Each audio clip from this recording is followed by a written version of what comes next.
Hi everyone.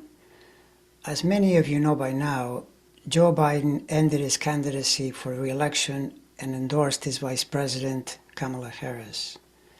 I had a sense this was going to happen, but due to what I will charitably call the conversation on my channel in the aftermath of the Trump-Biden debate on June 27, I decided not to post publicly about it. I did, however, tell a select group of people about it, and you will now hear an audio of what I said to a friend on WhatsApp this past Thursday. I had this intuition about a week ago that the ERA station that's coming up exact this weekend, but really you could say the ERA station is the second half of July, and into early August, could mean that Biden hands it over to Kamala. And the reason is that Kamala represents ERAs writ large, and even more specifically because her natal moon is really close to where those ERAs degrees currently are. And if so, would be the discomfort that I've been expecting toward Trump, since this would be a woman now challenging him, and she's representative of ERAs in his transit, which is extremely uncomfortable. And moreover, he then would realize, in that tiny brain of his, inside that big cranium, he would realize that what he thought he had engineered in the debate was perhaps a little too good, in that he drove Biden out, and now he has to face her. And the first thing I would do if I were her, if she becomes the nominee, is I would start talking about how Trump is too old to be running. So anyway, this is a lot of surmising, but it's a possibility, because I continue to be puzzled about how that turn of events at the end of the month seems to have benefited Trump so much. And if it goes this other way, even if it's something that doesn't quite become obvious right away, I think has the potential to become so. Now, as to what this means, I will say the following, without getting into my opinion about whether Joe Biden stepping aside is a good or bad thing. If it turns out that Kamala Harris becomes the nominee, then, just as I've said repeatedly since 2021, that she would be a major asset to Joe in 2024 as his vice president, because her chart this year is very strong, just so, if she runs at the top of the ticket as a presidential candidate, the same judgment still applies, namely, she will defeat Donald Trump in November, because her chart is much, much better than his at that time. Paradoxically, had Joe decided to stay in the race, he too would have defeated Trump in a chart-to-chart battle.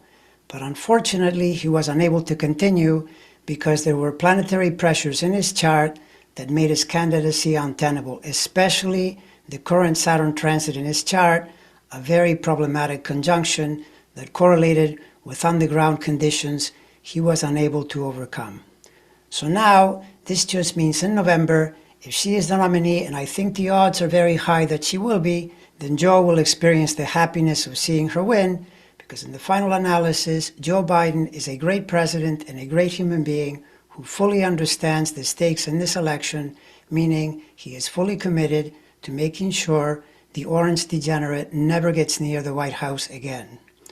I'm sure I'll be talking a lot more about this in future videos that I post, as well as in collaborations with other readers. But in the meantime, I'm also posting today's astrology class, in which you will hear me talking about Joe's, Kamala's, and Trump's chart, plus a little bit about J.D. Vance, including that halfway through the class, there's a moment my wife opens the door to tell me he's dropped out, and my consequent shock, and then the continuation of what I was saying about the astrology.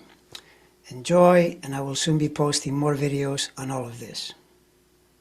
All right, I'll begin there. You should be seeing the screen, which shows the planet positions right now. And the reason for this red section here is it's showing that we were on the full moon yesterday evening, with the moon back here in super late Capricorn. By now it's moved into Aquarius, but more to the point, as far as the period we're in, and I think I probably mentioned this last week, in the USA chart, the most relevant thing, well, there are a number of things, but the Uranus placement, the Uranus transit making its way to the square to the moon, is I think what feels like the country is currently in a period of political instability, and everyone is jittery because of this. Of course, if this is true, then the next thing to say is that we also know that as we move toward the end of next month, this Uranus not only will be exact square the US moon, it'll be in a station doing that, and energy is always heightened when you're in a station. So that explains the feeling of the feeling in the country. But you could add to that, Eris is right now squaring the American Mercury, and Eris is in a station like today. And remember, with stations, there's something to be said for the station being really exact, especially when you're looking at an individual chart.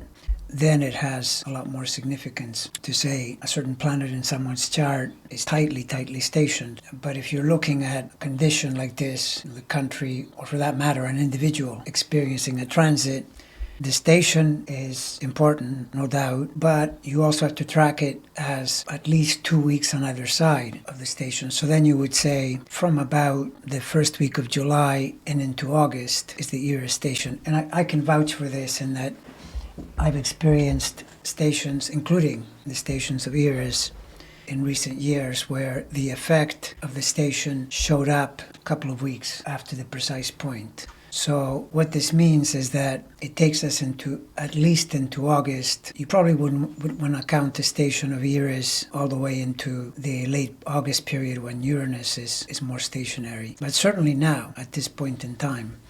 And this is where you then turn to the charts of the main participants, which in this case would be Joe Biden, Kamala Harris, and Trump. And I will talk about J.D. Vance today, although in the case of J.D. Vance, there's a chart that has been proposed, published, etc. Someone who is a time of birth chart researcher type of person who is well trusted has come up with this chart. There is still, though, some skepticism. It's not fully confirmed. So although I'll talk about that chart, there is that question mark in the air until it's more completely confirmed. Apparently this person, what they've done is they placed a phone call in Ohio, got the data, they claim they were given the birth time, but now he also has a request for a birth certificate, and therefore possibly, because certificates don't always show a birth time, but presumably it will. We'll see. Time will tell on that one. In any case, if you now turn to the participants, then speaking of stations, if you look at Biden's chart, this was the classic hit that I have to admit I underestimated, in part because I was arguing with myself, thinking that maybe this MC wasn't right in this region, maybe it was a little earlier. But the truth is, given the fact that there were quite a few signals in June in regard to his potential frailty, I was definitely seeing him on TV. He wasn't looking particularly vigorous. So this Saturn station becomes a huge threat. The Saturn station at the end of June, and because it's right next to his angle on the bottom side of the chart, and so that reflects that particular pattern. But now we're down here, and down here you can see there's July 21st, and you can see in this ephemeris listing, it's showing Eris tomorrow, basically today, tomorrow. Eris is right now is stationary, and I think the symbolism is interesting because Eris stationary, when you think of Eris, on one level you think of the chaos and the disorder. If you name a planet after the goddess of discord, well then running into this court is going to be, in some sense, par for the course. But you also tend to associate it with a woman or with female energy. And I think this is what links him at this time to Kamala, because a lot of the speculation out there, with all this pressure that is being put on him to leave the race, immediately links it to Kamala, even though there are people out there also who say, including, by the way, according to some of the leaks and so on, that the Congress people, they don't like Kamala either. They are looking to get Biden and Kamala out and replace them with someone completely new. That to me feels a little strange, a little preposterous because of how hard that is to do. Not to mention that if Biden were to leave the race and Kamala were to be removed, it feels like a politically fraught, very risky move to make, because you would immediately anger the base of the Republican Party that is said to be, women of color, and they probably wouldn't take it well. So it's a very risky period, but this is the effect of having a stationary planet hitting something in your chart. In this case, it's Jupiter in his chart. And, then separately, as we've already covered before, the Uranus currently is making its way to the more exact opposition in the August period that you see here, that at the time of the convention, Uranus is a lot more precisely opposite. And at the same time, the Neptune is not so much of a problem. It's trining. The Saturn is at least a little bit away from the angle. And this goes to the notion that I brought up around how even in here, when you look in here, every day that passes, the Saturn moves away from this angle, but it does it slowly. And you can argue, if this is the angle, it's still on the angle. I mean, it's 19 degrees, it was 19 and a half. It's in there. And so the tension continues, but moving away from the angle is good for reducing the tension.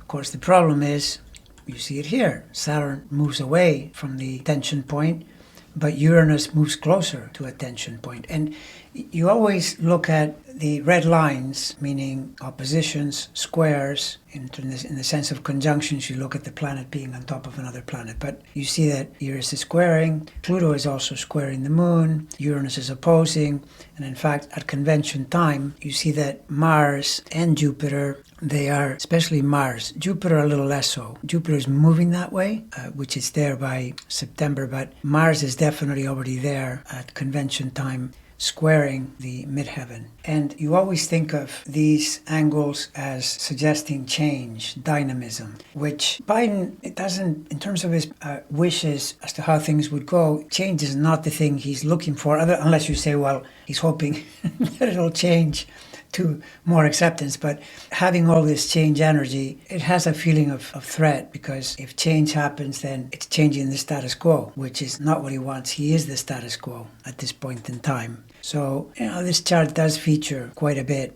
of the, change energy. And so that's a fact. That's how that is.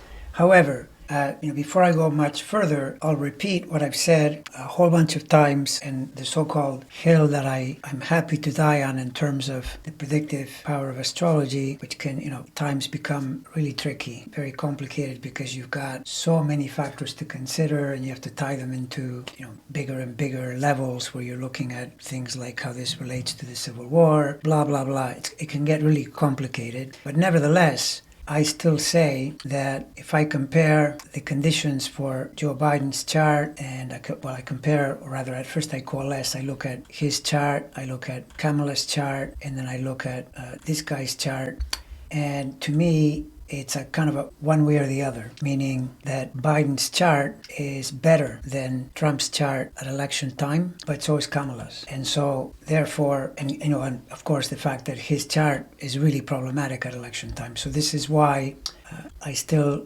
choose the Democratic Party to win. Now, of course, if you then get a scenario in here, in the convention period, where you really upset the apple cart, and then neither Kamala nor Joe is on the ticket, then in a sense the prediction doesn't apply. But the problem with that, or rather the good thing about that from the perspective of sticking to my position on it is that, to me, Kamala's chart does have the feel of being in a good period. Here you see her at convention time. She has the Saturn is elevated in the chart, trining Neptune. There is a Pluto-Mercury square, which suggests a big change in her to her status, being that Mercury is a work planet, but it's the ruler of the ascendant. It's really super important. So Pluto squaring that.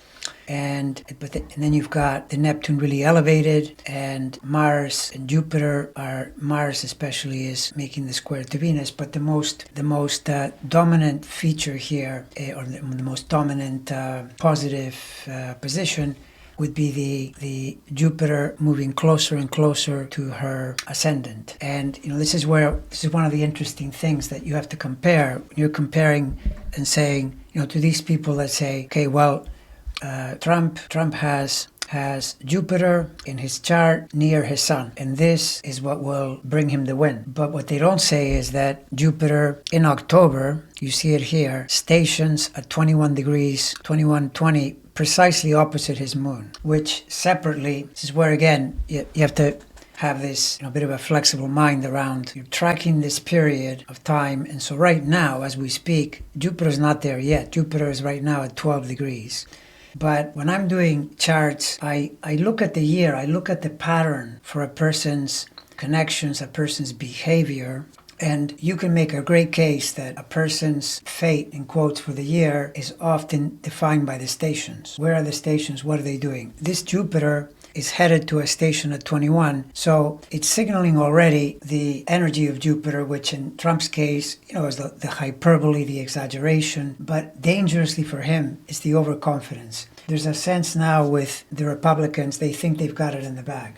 They feel good about what's happening. Democrats are fighting among themselves, and Trump is famous for this kind of behavior. He did it during his presidency. You give him any taste of Jupiter, and he starts to believe in himself even more, exaggerates things, blows things out of proportion, and believes too much, let's say. And to me, the Jupiter in this position is actually not great. In other words, I look at it more as the opposition to the moon than I do to the sun. But let's just say, hypothetically, that we say, no, well, hold on. You should say, no, hold on. Jupiter's close to the sun. Why don't you interpret it that way? Well, all right. But if I interpret it that way, then how do I not? Why do I say this Jupiter being close to the sun is better than this Jupiter being close to her ascendant? Her rising degrees, 24 and a half, are pretty close to where Trump's sun is. So how do you say this is better than this? You really can't. Jupiter going through your ascendant, you would say, has a cleaner feel, if anything, because she doesn't have an opposition to deal with. In fact, for Kamala, the Jupiter is within range, not quite there, but you can point it to, it's approaching a sextile to the moon, the trine to the sun, and the trine to Saturn. I would say is much better placed. And Jupiter ascendant competes. In fact, I would say may even be better than Jupiter on the sun, depending on, again, the sun conditions. But that's why I'm saying there are complications in Trump's chart. Not to mention that becomes the Lone Ranger type thing, where the way these astrologers that I see sometimes online, they basically are saying the squares and the oppositions, they're all good, take them all, they're all positive, and the Jupiter is conjunct. So this guy's got it made. He's gonna win easily. I find that a little preposterous, because this chart is filled with challenging energy. The Eris is square, the Uranus is square, Saturn is effectively square, not in November, but it's operating out of the 19th degree, much like it is for Biden. And so that puts it in the range of the square to the sun and moon. The Neptune is 150 to the ascendant, the Pluto is 150. There are all kinds of problems with this chart. And so the fact that Kamala is, whether she for some reason takes over the ticket or she is on the ticket supporting Biden, is a tremendous asset to the situation in terms of competing with the potential, whatever potential power there is in Trump's chart, which I don't think it's in any type of power. I see it as deeply, deeply problematic, both in the year we're in as well as at election time. So now looking a little further into this to potentially draw out some more information. What did I do here to show you that is interesting? Well, I guess we should take a look at J.D. Vance's possible chart. And here it is. This is based on an 8:11 a.m. time, and in defense of it, as I already said, the person that came up with it has some respect in the community. We'll see, time will tell. The other thing is that the Leo rising does fit his physiology to an extent, at least. It doesn't feel completely off. And then it's curious to see that his rising degrees, rising sign and degrees are very close to Trump's. In fact, Trump's Mars is in this vicinity. It would mean their Venus-Mars and the ascendant are exchanging, they're conjunct each other. And it looks to me like I have multiple planets here. Let me get rid of some of these. Is there more than one? Nope. Okay, like that. Nope, it's just a few of them. So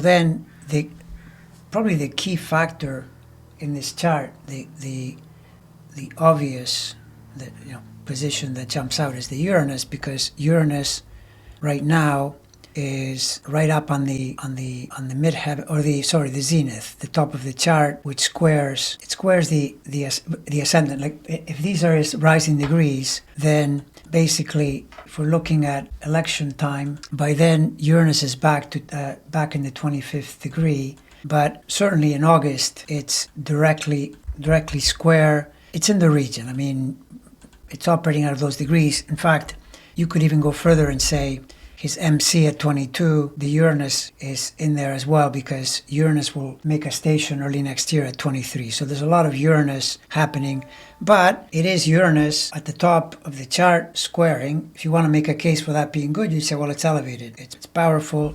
Trines the sun at birth, not a completely free planet in terms of delivering a loss, and that it also squares the Mercury, so it carries that energy. But the Uranus is quite strong. Jupiter is good in terms of trining the moon, so that would be considered a positive energy.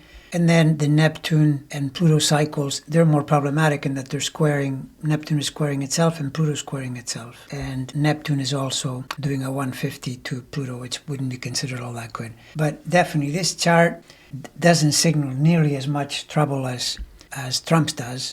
But again, I bring it up, and I bring it up with a lot of caution, because we don't know yet if we can totally trust this particular chart, right? So now another different look at the situation is to look at Kamala and Joe. This, by the way, is a picture that she published in, I think, Instagram. It came out, and the message she put on Instagram was not a full-throated endorsement. She was just saying, this is us in the whatever room, and then, of course, people started interpreting, why is she doing it that way? But it wasn't a rebuke of Biden either. Yeah, Andre, you're asking who or what is the source? I don't have it handy right now, but I can get that to you. It's someone one of my sisters dug up, who is, I can't think of his name at the moment, but he's in the astrological community looking for these times and so forth. So it's sort of confirmed that her conclusion was that it's maybe trustworthy because of who the person is, and they're not prone to cooking up things and making them up. But time will tell whether it can be confirmed or not. So here you see Kamala and Joe's. Oh my God! Someone just said that Biden withdrew. My wife just said she withdrew. He withdrew. So there you go. Okay. So now, wow. Let me pause here for a second I was going to open a thing to see the news, but. Okay, so if that's true, that Biden, man, I find this hard to believe. I'm in shock. Yeah, Biden drops out of the race. Okay, so he withdrew. So, okay, here's where, now, if I may say something, I have to tell you that from the perspective of my own intuition, it was telling me this, and I thought seriously about putting up a video on the channel, but I didn't do it because of the, all the tension that has been on the channel around me intimating in the slightest that this might happen. People became, abusive at times and so forth. And so I thought, okay, maybe it's not a great idea. But the reason I was thinking it might happen is precisely because of the era station that we're on today. And the era station, to me, in fact, the what I thought of is, the scent of a woman. Remember that movie in the 90s?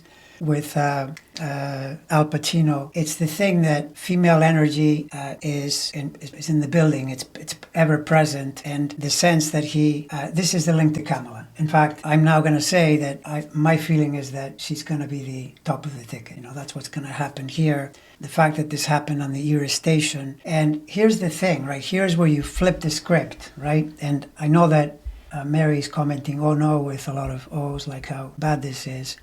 But if you begin to look at it on the bright side, you then have to say this from the perspective of Kamala being the person. You immediately flip the script. Now, Democrats can run on the fact that Trump is too old. Trump needs to have his cognition tested. Trump is basically sounding like a demented old man, etc. You can't make that case with Biden at the top of the ticket, right? Number one. Number two, you realize that Kamala is at a point in history where I know people will say, well, no, it's not going to work. There's too much misogyny. This can never work. But right now, women are in a really, really tough situation with the way the Supreme Court is trying to take away their rights. Kamala is the natural voice for this, and she can really make the case. And she can motivate women, she can motivate black women especially, but all women writ large. She's probably more likely to motivate young people because Biden certainly apparently was having problems with that. It's just a different energy. And of course it's risky. It's unquestionable that it's risky, but it's where we are, right? So this is the logic. Now, right, okay, so Andrea is saying transits to Biden's chartered inauguration, they look like he's getting a lot of accolades, very close aspects. Yes, no, exactly. Now he's no longer running. So now when you look at this over here and you say, okay, so there's November. Okay, by then, Saturn is trining his Mars, Neptune is trining his Sun, the Pluto is sextiling his Sun, Eris is still square, Uranus is still opposed, but there is pretty good energy around feeling much better than he's feeling now. The Saturn trying Mars especially. This was why I would have chosen him, I swear to God, with his head in a jar, beating Trump. But I also could see the risks that it would be really super tricky to get out of this jam that he got himself into after the debate. There's another comment here. I'm wondering about Elon Musk. Yes, no, Elon Musk, Anna, there's nothing to wonder about. He is really gone to the dark side and he is helping out Trump. And there's even a news story out there that he wanted Vance on the ticket, and that's how he promised Trump $40 million a month or $35 million a month, to be put in PACs and so forth. So yeah, no, and he's an extremely dangerous man, and it's definitely a problem, but to me, Musk fits in the category of people being a cardinal sign who are going to likely face problems when Saturn moves into Aries next year and the year after that, etc. Even though they think they're onto something, my feeling is that it's not going to be helpful. And then Andrea is saying that there isn't much indicating that Trump won the election or inauguration. No, absolutely not. I mean, this has been the case all along. The thing is, astrology can be incredibly complicated, and at the same time, you look at a lot of charts and then you focus on the ones that you think are most reflective of an outcome. And yes, it can be very, very tricky. I continue to think, I've always thought this, that the true value of astrology is literally for people that are so into it that they use the chart as a tool to find their, sense of self, their purpose, their direction. And it's a constant evolution, and you can make the chart work better, etc., etc., etc. But when you're starting to predict situations, it gets at times really, really complicated. I mean, case in point here, I have to admit, I figured, Biden was getting old, but I didn't expect the Saturn on his IC to punish him the way it did. I really didn't. That I should have, or that at least I should have been more cautious, sure. But I figured, okay, this guy is going to get to November 4th and he's going to win the election. Well, now, however, it's not a bad fit to say if Kamala wins the election with a different VP, it's a victory for Biden, because if Kamala wins, his legacy is protected. It'll all be for a good cause, even though I can totally understand that he is probably not pleased for other reasons. I mean, politicians never are. I was talking with someone yesterday who was saying to me, political animals like Biden, anybody, they're wired to just plow ahead, keep going, never give up, which has been his career, by the way. But this just got really out of control. And one of the tells, that I haven't mentioned yet, but I think this probably had a lot to do with this, maybe even the most to do with this, is that if you look at his situation right now in here, the Saturn really, really close to the IC, you think, okay, well, what is this? This, first of all, if you say Saturn at the top of the chart is the pinnacle of power, this would be the bottom end. It's at the very, very bottom. Great for setting foundations at certain parts of your life, new beginning, but of course, new beginning in this way, not in the best way, but it has more of the feeling of the end than of the beginning. But what is more telling here is that the Saturn rules the second house, and the second house is money. And my feeling is that when this shakes out, one of the biggest reasons he probably had to leave is that the donors were saying, according to what I hear, they were saying no more money if Biden doesn't leave the ticket. No more money. In fact, they even said, not just for Biden, but down ballot. We're not going to contribute anything unless Biden is removed from the ticket. So there's where you have to connect with the fact that Saturn ruling the second sign becomes a huge problem. And then you see that if you're looking at money sources, you look at also the eighth. The eighth is raising money, other people's money. And that's not doing great either, because the moon, which rules the eighth, is getting a Pluto square, and the Jupiter in the eighth is being hit by Eris. So all of this is, foretelling, so to speak, that could become a problem. But I think in particular the Saturn ties it to the money angle and therefore makes it really problematic. Okay, so I'm seeing a few more comments here. The trouble about Vance, Andrea is commenting that natal Sun Saturn square, traditional signature. Yes, well, perhaps. I mean, maybe, but yes, well, we'll have to see on that one. Anna says that remember that I said months ago being really happy in the astrology. Oh yeah, no, for sure, no, for Biden being out of the pressure cooker. But the point being, I'm presuming, Anna, that you're referring to him being happy at election time. I can't see how he would be unhappy by election time if the Democratic ticket won. Yes, absolutely. I don't think. Biden is a proud man. He's a Scorpio, he's got plenty of Mars. I'm sure he was quite angry about the way this thing developed, but he's also ultimately a wise man, I think, and he will realize that it's just the way the situation shook out, and I think he genuinely will be happy. He's not going to be thinking, I should still be here, because it's just the way things turned out, and as long as the Democratic Party wins, then it'll be good. That way. Further, I'll tell you some other things that I did here that you'll find interesting. Is I looked at, it occurred to me to look at solar arcs, because I hadn't looked at those for the candidates. And okay, let me pause for a second before I continue.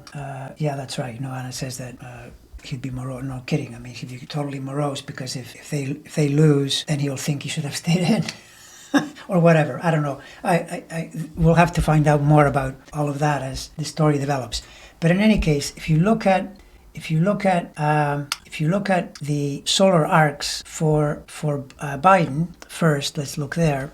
Solar arcs, by the way, what you're doing is you are taking the position of the progressed sun. The progressed sun is the same as the solar arc sun. It's the idea that how many degrees has the sun traveled since birth. And the other thing you should keep in mind if you start playing with this technique is that the closer you're born to the summer solstice, the slower the sun moves. So what ends up happening is instead of being about a degree per year, it's a little less. But if you're born near the winter solstice, then it moves faster than 1 degree. So the the sun covers more ground, a little more. But if you're looking at the so-called, rough and ready rule, you can do solar arcs, or you can get a feel for what's going on by just adding the number of years a person is old to each planet. All the planets move together. Like if you see here the solar arcs, all these planets are in Aquarius together because they're together in Scorpio at birth, and now they've moved down to the Aquarius area, and say in the case of the moon, it starts out in Taurus, it's traveled all the way to Cancer and so on. But in the solar arcs, what you see in his chart is that, for example, the solar arc Pluto is opposite the moon. You see it here at 014. It's even building in that direction, but it's already in orb. That would be a signal of change of work, also matters of health. And remember, health can be the collapse of your health, but it's just as easily interpreted as your the assessment of your health and well-being, and the topic being a factor. It's good enough. Pluto is opposing it. And then you also see the solar arc Neptune by degrees here is 150 to Jupiter, which adds another health pattern. And the solar arc Eris is at 27. It's pretty well precisely 150 to the sun. These would not be great aspects from the point of view of health. And then you notice the sun is square the solar arc, solar arc sun. This is also the progressed sun, by the way. Progressed sun and solar arc sun square to Mercury, which, since Mercury is the ruler of the MC, it's squaring, and it's not as good as if it were trining, obviously. And Venus is kind of in the same range. And then the ascendant, you see it here at 26. So the ascendant is squaring in the direction of the sun. So there is the one thing you would say, change. You see squares, you see this kind of energy, change. Now, here you might have thought Saturn is up above and it's getting near the zenith. That's a very prominent position, yes, but it's also being at what's the degree here? Almost 3 degrees. It's precisely square the ascendant degrees. So that's, Saturn is like the stop sign, especially when you're at this age. I think this aspect 10, 20, 30 years ago has a better odds of being potential power aspect to have it above like that. But in this situation, probably not. But these are his arcs. But now compare this to Kamala's arcs. And, this is quite remarkable. She has multiple points making sextiles and trines in very nice places. Like, for example, the solar arc Jupiter, which is the ruler of her 10th house, midheaven, zenith, is trines the zenith for one. So that in itself, makes it good. I mean, you would also say potentially it's moving toward a square to the sun and moon. That's not so good, but it does come later. At this point in time, it's trining the zenith. But the other thing about Kamala's chart, okay, before I go on, I know that there are so many comments being made here. Mary comments that we're in one of those historic moments. Yes, that's right. You can say you were in a I know. You were in a class with the crazy astrologer. That's true.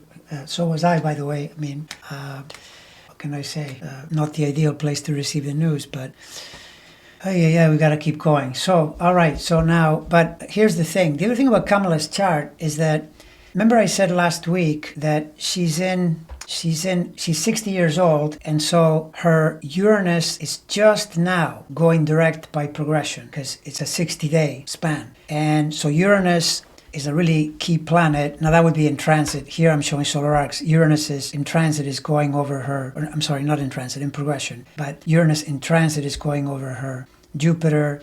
By progression, it's going direct, so it's extra strong. Now, if we look at the pattern in just switching now here to back to the, because what I was getting at is being 60, every planet in this chart, every arc planet is sextiling every other planet, meaning like Mars. Mars is sextiling itself. Uranus is sextiling itself. Pluto is, everything here is sextile. Now, everyone experiences this at around age 59 to 61, depending on whether you're born in the summer or the winter, because it'll be a little faster or a little slower. But right now, the planets are all sextile each other. But on top of that, you see things like, you see the Jupiter trining the zenith, you see the arc moon, that's one that, sextiling itself, which is cool, but trining the sun. So in other words, it's mediating the position. You've got your opposition here, it's trining one end, sextiling the other, and not too far away from, in fact, it's already trining the Saturn as well. It's a very nice moon position by solar arc. Solar arc Neptune, trining Venus. That's another excellent alignment if you're looking for popularity. The solar arc Sun and the progress Sun sextile Saturn. Really good. Solar arc Mercury sextile the midheaven. This is really good energy, right? And would have to be considered very helpful toward, reaching a high place, being elected, and so forth. Of course, here you're showing solar arcs, but obviously, if you when you look at her chart, her birth chart, you also would say that the transit, which is always the first level, Pluto square the Mercury is the signal of something, it's an empowerment aspect. Having Pluto being a square makes it a little more dicey, but it's the notion of your personality, the demands on your personality, how you present yourself, the ascending energy is changing. Also your work, because your work is where the Mercury is in the 6th house. But then notice that in contrast to Jo, she has Saturn really elevated in the chart. And you tend to see this in the assumption of more responsibility, more power, where you're reaching the heights, so to speak. It fits much better for her than it does for Jo. So now, what another comment here? We need an absolute bulldog. Yeah, I don't know that, Anna, I know what you mean, but I would be very, very surprised if she picked someone like Bernie, because then you're bringing another old person on the ticket. And I think politically right now, the best thing to do is to establish contrast with the Republicans by going after the top of their ticket, which is Trump. This is just my political instinct, could be wrong, but if I had to predict, I would guess she would find someone, probably a male figure that is, middle-aged, etc. And that's probably what it'll be, but time will tell. Also, Kamala can be the shredder, there's no question. Kamala, I think, has to be who she is. Kamala's a prosecutor. Kamala, to me, she ran the campaign to try to become president by trying to be progressive, ultra progressive, which she's not. So if you're not, then you're not. Just, be who you are. And the other thing is, she shines when she's a prosecutor. I thought the essence of Kamala was when she was interrogating Bill Barr in Congress. That's the way she is. Do that and attack like that, right? That would be the thing to do. More comments here. Oh no, that can hold her on with Trump. Are you kidding? More than that, I think she can give him a horrible hard time. See, this is the thing. Going back to what I told you about me not making public my intuition on this, which was that the Eris station was likely to bring about this event. And the reason is this. This station is not good for this man, for Trump, okay? It's not good at all. And why? Because look where Eris is. Eris is stationing directly square as Venus. Well, now he's coping with a really competent prosecutor instead of Biden. And so now in his mind, he's going to think, or he should think, I'm sure it'll occur to him, that victory that I had in the debate, I drove Biden out. Now I have to deal with her. Was that a win or a loss? I say it's a loss. I say that it's put him in a much worse place, given the way this has turned out. I mean, had Biden not, run into a bit of a Saturn brick wall, the situation would have been different. But given the way it worked out, in my mind, the intuition I got was, that Eris thing could be Kamala's moment, together with Trump realizing that the apparent victory at the end of June was actually a potential problem now, right? That's the logic. Further now, the one I haven't covered yet, which I think cements the case, so to speak, is when you look at Trump's solar arcs, right? And this is very tricky territory because you see solar arcs here that I can't see how they're good. They're deeply problematic. For example, you see it like here. So solar arc Saturn, the Saturn is at 834. It's going to be pretty much precisely square his Mercury at election time. Separately, you may remember, I'll show it next week or whenever, this is solar arc. In the progression, he has solar arc Venus square Saturn. So when you start to see Saturn action in squares to important planets, it's time to worry all the way to panic. Saturn in squares, oppositions, does not help you. It can help you to grow. It can help you to, get through things and become a better person. It would never be my choice if I'm thinking I want something to turn out well. No, it's not likely. And the solar arc Venus is only marginally better. It's at 10 degrees now. It's a little past the Mercury, but it's in the range. The main thing here is the Saturn, though. And then the solar arc Mercury, which is the ruler of Gemini, is, you see it here, 23 degrees. It's square his sun. So that's not great. Then you see that the solar arc Eris, which is a really problematic planet in his chart, it's that axis Hollywood T-square opposite Neptune square Mercury, which in transit, they keep saying it's square Venus, is not good, it damages his career, problem from women, etc., etc. What solar arc Eris is directly opposite the moon, while Neptune is directly on the moon. In other words, these two planets, that's why they're in the, you'd say, because it's they travel together in solar arc. So because they travel together, if they're opposed at birth, they're going to be opposed in solar arc, and they're catching a very tricky spot in the chart, which is, I think, very unhelpful. And then you also see the solar arc Pluto is directly square Venus. And if you look back, if you think, well, was there, what's it been doing? Well, he's been running into all kinds of legal issues and all kinds of things happening in the last year. It was squaring Saturn. Pluto square Saturn is not a great angle either, but now it's squaring Venus. Venus is the ruler of the 10th. It's not a good thing. So the solar arcs in this chart are deeply problematic, particularly when you compare them to Kamala's, for sure. So, let's see, do I have anything more? I think beyond that, there's some more I could say about Vance, but I want to wait until that's confirmed a little more because, one other thing I'll say. Yes, one thing here that is interesting. So, here, I think I started to talk about this, but then I veered off. This is the composite chart of Kamala and Joe, and it's actually a very nice composite chart because you see that the Jupiter is elevated in Gemini, and by the way, it's returning to a not quite. Notice that you see this a lot. By the way, this is a really interesting observation that I made years and years ago. That you will see when you have a composite with somebody, your own planets will show up in the composite or your own important points, and you notice. The composite Jupiter between Kamala and Joe Biden is her ascendant degrees. And that tells you there's a really important connection. The composite moon is near Kamala's moon and near his moon. That's because he's really early Taurus moon and she's 27 Aries, so it ends up in the middle. But Jupiter elevated in the 10th, trining Venus, trining Neptune, very nice positioning. Also, you can see that the Saturn is at election time will be right on the horizon line trining the sun. This is probably a good thing in that it cements a partnership. It's in trine. It's good. It's perfectly fine.